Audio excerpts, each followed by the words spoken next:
किस देश में कौन सा ऐसा अपराध है, कौन से ऐसे अपराधी हैं जिनको आईपीसी के तहत अगर वो कोई अपराध कर रहे हैं तो, या किसी भी आपराधिक कानून के तहत अगर वो कोई अपराध कर रहे हैं तो बिना कोर्ट की इजाजत के किसको किसी का घर गिराने का अधिकार मिल जाता है। दूसरी बात, अगर कोई अपराधी भी है किसी भी अपराध का, तब भी किसी का घर नहीं गिराया जा सकता। उसमें कानूनन उसको जो सजा होगी या जो जुर्माना होगा वो केवल कोर्ट अनाउंस करेगी, वही उसको दंड होगा।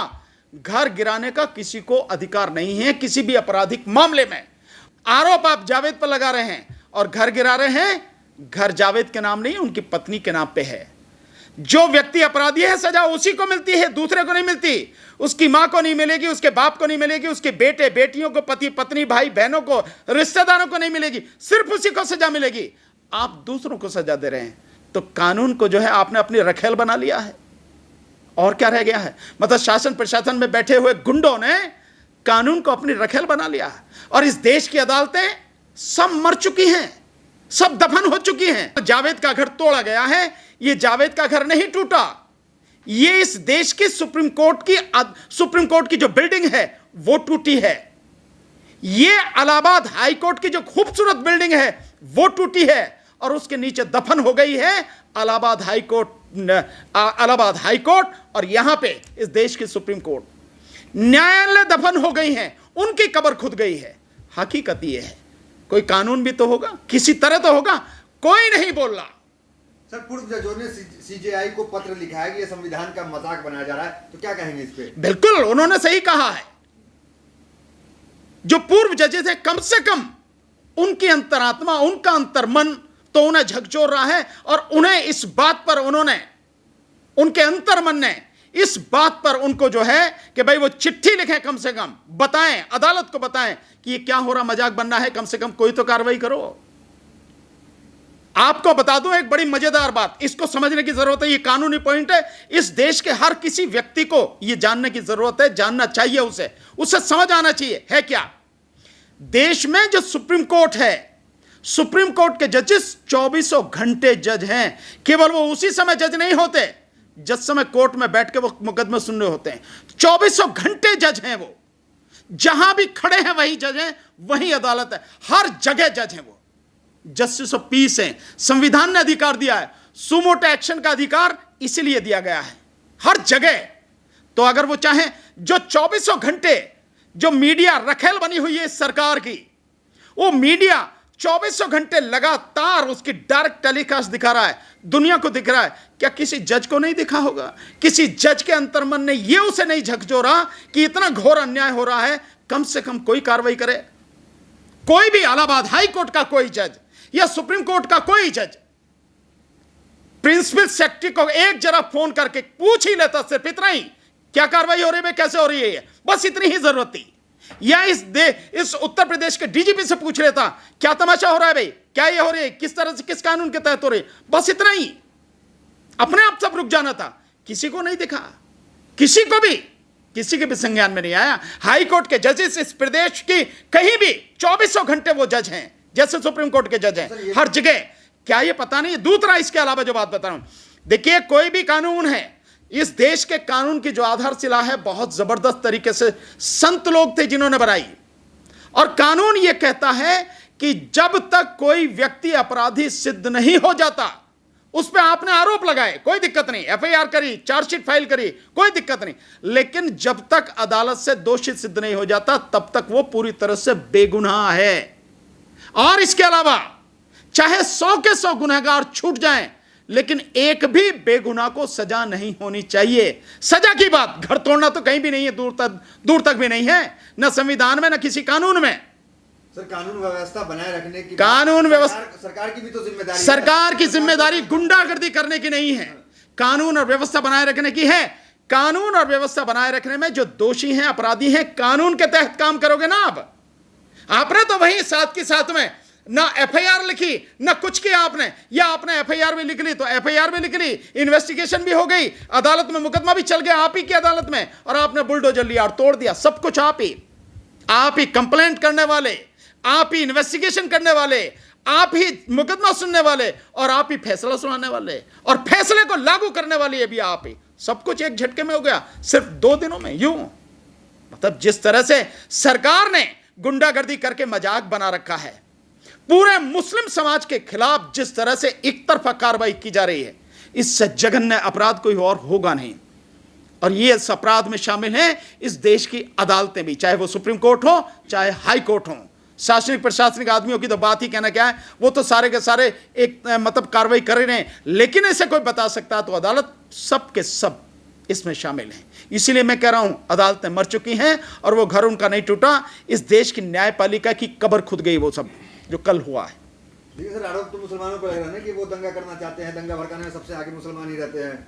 उनको एक मुद्दा मिल गया और वो दंगा कर रहे हैं। मैंने अभी आपको क्या कहा, जब तक अदालत से यह सिद्ध ना हो जाए कि यह व्यक्ति दोषी है, तब तक कोई भी व्यक्ति दोषी नहीं है, तब तक वो निर्दोष है। आरोप लगाना कोई बड़ी बात नहीं है। आप आरोप लगाइए, आप एफआईआर लिखिए, आप इन्वेस्टिगेशन कीजिए, सबूत सारे इकट्ठा कीजिए, अदालत में चार्जशीट फाइल कीजिए, करिए ना मुकदमा, चलने दीजिए मुकदमा, अदालत में सिद्ध होने दीजिए। और जिस दिन सिद्ध हो जाए उस दिन जो अदालत का अधिकार है, तुम्हारा अधिकार तो कभी भी नहीं है, पुलिस का अधिकार कभी नहीं है, शासन प्रशासन में बैठे हुए गुंडों का अधिकार कभी नहीं है, न किसी मुख्यमंत्री का, न मंत्री का, न किसी आईएएस आईपीएस ऑफिसर का, किसी का अधिकार नहीं। अधिकार है तो अदालत का है, अदालत सजा देगी जो भी देगी।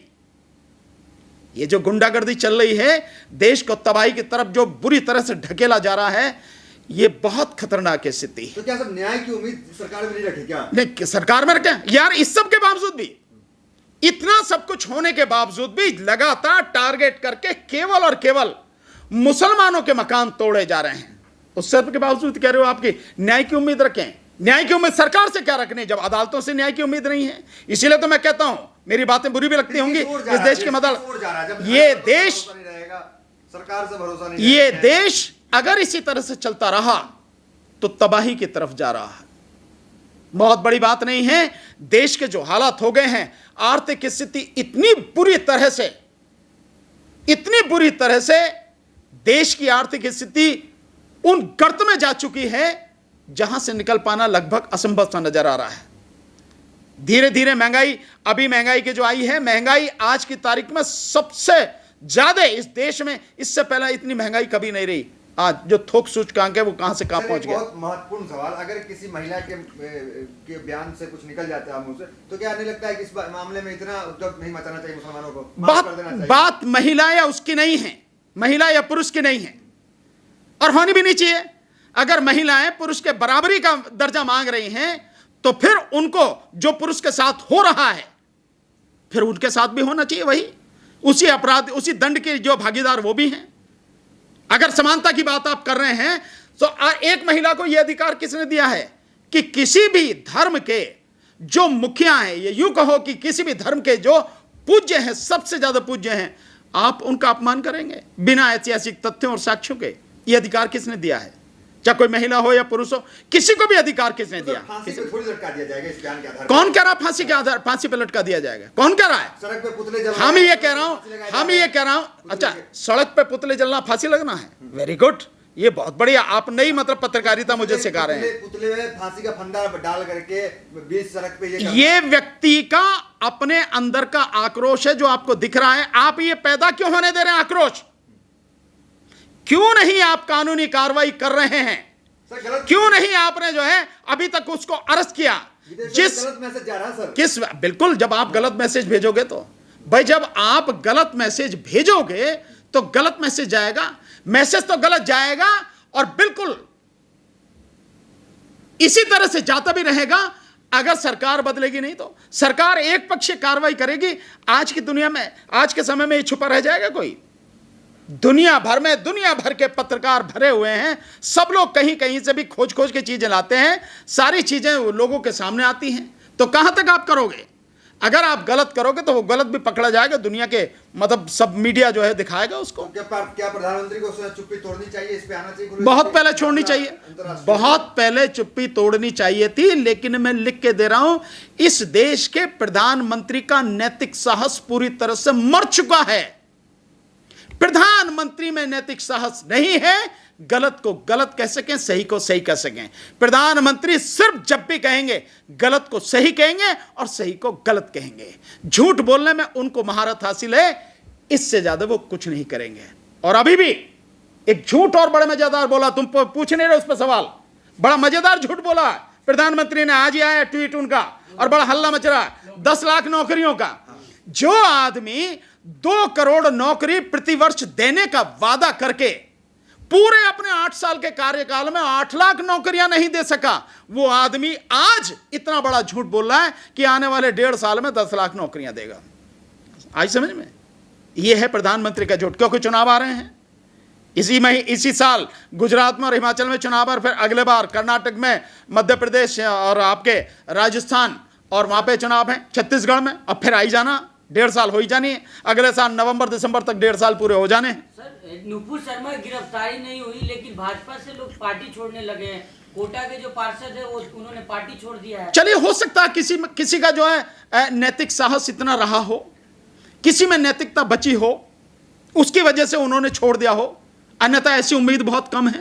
पर फिर भी अगर किसी ने इस नैतिक दबाव में कि यार ये जो हो रहा है गलत हो रहा है, पार्टी को छोड़ा है, तो ये एक अच्छी बात है।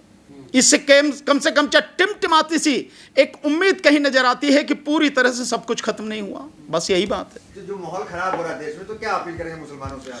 मैं मुसलमानों से एक ही अपील करूंगा, और एक नहीं 2 अपील करूंगा आज मुसलमानों से। आपने पूछ लिया है तो मैं इसलिए कह रहा हूं। एक, जो आपकी लड़ाई का तरीका है वो लड़ाई का तरीका बदलो। जहां लड़ना चाहिए वहां लड़ो, जहां सड़क पे उतरना चाहिए वहां सड़क पे उतरो। ऐसे ही नहीं, आपको लड़ना है ईवीएम के खिलाफ। इतने दिन से हम ईवीएम की लड़ाई लड़ रहे हैं, बताओ तुम में से कौन सा उतरा साथ में हमारे? आपको समझ में नहीं आता। ईवीएम अगर नहीं हटेगी तो आप बीजेपी को नहीं हटा सकेंगे। और आज तो आप जिस तरह से ये सारी चीजें चल रही हैं, आने वाले समय में इसकी स्पीड बहुत बढ़ेगी। आज तो फिर भी अदालतें हैं, जिस दिन राजतंत्र स्थापित कर देगी भाजपा 2024 के बाद, उस दिन तो अदालतें भी खत्म हो जाएंगी। फिर किससे सिर मारोगे, फिर किस तरह का नंगा नाच होगा, उसका अंदाजा भी नहीं है। इसलिए सारी लड़ाई इस बात में होनी चाहिए कि बीजेपी को हटाया जाए, सत्ता से हटाया जाए। और वो तभी हटा सकते हो जब ईवीएम को हटाओगे। उसके खिलाफ आप में से कोई लड़ने को तैयार नहीं है, केवल हल्ला मचाते हो, केवल बोलते हो फोन पे, उसके लिए लड़ने को तैयार नहीं हो। इतनी बार हमने आप सबसे रिक्वेस्ट करी है। एक बात तो लड़ाई वो लड़ो जिस लड़ाई को लड़ने की जरूरत है। पिछले 5-6 साल से लगातार अपने गुस्से को काबू में करके बैठे हो आप। 2 साल और इस गुस्से को काबू में करके बैठो, और ईवीएम के विरुद्ध जो हम कर रहे हैं उस लड़ाई में हमारा साथ दो। सिग्नेचर कैंपेन जो कर रहे हैं और जो आगे लड़ाई होनी, अभी तो हमने बताया नहीं आपको पूरी लड़ाई कैसे कैसे होगी, उसमें हमारा साथ दो। एक बात। दूसरी बात, आज तक जिन भी पार्टियों को आपने वोट दिया है उनमें से कोई पार्टी आपके साथ खड़ी नहीं है। एक भी पार्टी आपके साथ खड़ी नहीं है। कोई पार्टी ले लो, एक की नाम लेने की जरूरत नहीं है। जिन जिन को भी एक तरफा आपने वोट दिया, कोई पार्टी आपके साथ में नहीं है। एक बार मेरे साथ भानु प्रताप सिंह और उसकी पार्टी राष्ट्रीय जनहित संघर्ष पार्टी के साथ खड़े हो जाओ, उसी ताकत से जिस ताकत से औरों को साथ दिया है। मैं बताता हूं, कोई तुम्हारी तरफ आंख उठा के भी देख जाए, तुम्हारे घर तोड़ने की तो बहुत दूसरी बात है, कोई तुम्हारी तरफ आंख उठा के भी देख जाए, एक बार साथ दो मेरा। ये मैं आपसे कहना चाहता हूं, मुसलमानों से ये कहना चाहता हूं और कहना चाहता हूं, अपने घरों में अखबार मंगाना बंद करो। अपने घरों में जो टेलीविजन है उस पर ताला लगा दो, हमेशा के लिए बंद कर दो। कम से कम 2 साल के लिए तो कर ही दो, कम से कम। अगर अपने आप को बचाना है, अपनी आने वाली पीढ़ी को बचाना है, ये मुझे उनसे कहना है।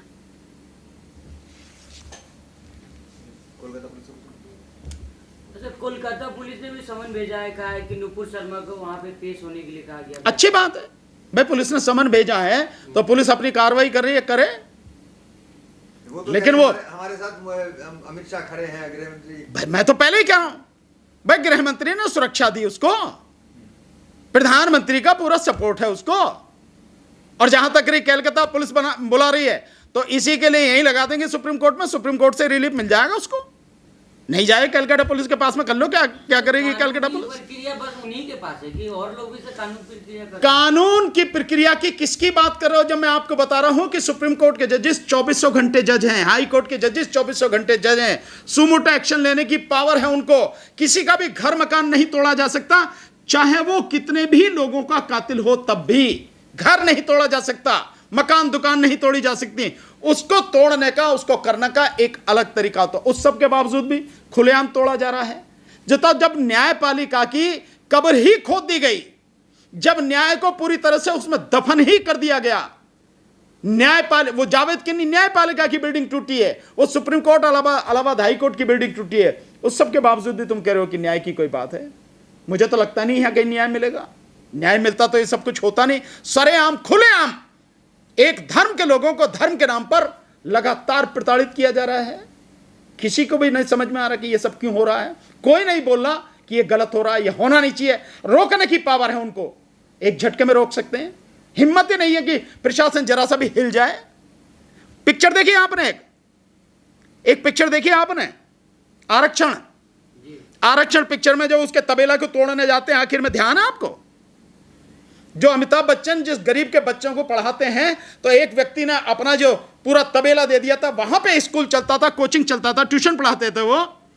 जब उससे तोड़ने के लिए आए तो हेमा मालिनी जी उसमें उस जो एक कॉलेज की मालकिन बनी है, उनको जब बुलाया गया, उन्होंने फोन करके एक फोन चीफ मिनिस्टर को किया था कि भाई ये क्या हो रहा है ये सब, तो कि मुझे पता नहीं थी, अभी बोलता हूं। उसने 1 मिनट नहीं लगी, वहीं तुरंत रुक गया वो। ये सब हकीकत में हो सकता है अगर कोई भी सुप्रीम कोर्ट के जज, कोई भी हाई कोर्ट के जज सिर्फ एक बार सिर्फ इतना सा पूछते उसको, चीफ सेक्रेटरी को या प्रिंसिपल सेक्रेटरी को या डीजीपी को, क्या हो रहा है भाई, किस कानून के तहत हो रही है, सिर्फ इतना सा पूछना था, वहीं रुक जाना था वो। किसी ने पूछा? नहीं पूछा। अंजाम आपके सामने।